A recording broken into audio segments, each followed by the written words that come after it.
Adasi, ovqatingizni suzib qo'ydim. Keling, issig'ida yeb oling. Ha, adasi, nega ovqatingizni ichmayapsiz?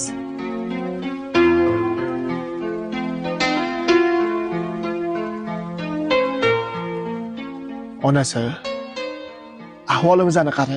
Ahvolimizga nima qilibdi? Hamma sharoitimiz bor-ku. Kartoshka bilan sabzini o'zini quruq suvga qaynatib ichib o'tiribmiz-ku. Ichida go'sht tugul, loqal. Suyagi ham yo'q. Mana sovuq ham tushdi. Romga bitta oyna qoqib qo'yishga sharoitim yo'qligida salafan qoqib qo'yganman. Shularni hozir ko'rib turib, hamma sharoitimiz tortyapsanmi? Aytayotgan gaplaringiz to'g'ri, lekin men sharoitimizda nolimayman. Bilsangiz, men dunyodagi eng baxtli ayolman. Shu sharoitda qanaqa qilib dunyodagi eng baxtli ayol bo'lasan? Qo'y-senchi, onasi ko'nglim uchun gapirib qo'yayotganingni bilmaydi deb o'ylayapsanmi? Yo'q adasi, men ko'nglingiz uchun gapirmayapman. Baxt pul yoki boylikda emas. Er xotinini, xotini erini tushunishini, sevishini o'zi katta baxt.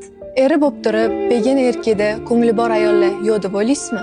Yoki xotini bo'lib turib, ko'nglida begona ayollar bor erkaklar yo'q deb o'ylaysizmi? Hozirgi ahvolimiz bu sinov. Shu sinovdan sabr bilan chiroyli o'tsak, bizani oldinda baxtli kunlarimiz kutyapti. Men sizga ishonaman adasi. Erkak kishi to'qchilik bilan, ayol kishi yo'qchilik bilan sinaladi deyshadi. Alloh menga boylik bermadi deb men ahmoq siqilib yuribman. Aslida bilsam, meni eng katta boyligim sen ekansan. Agar sen yonimda bo'lsang, har qanaqa sinovga tayyorman onasi, tayyorman. Shunaqa qilib, baxt sevgida degan siz nima deb o'ylaysiz? Baxt sevgidami yoki pulda?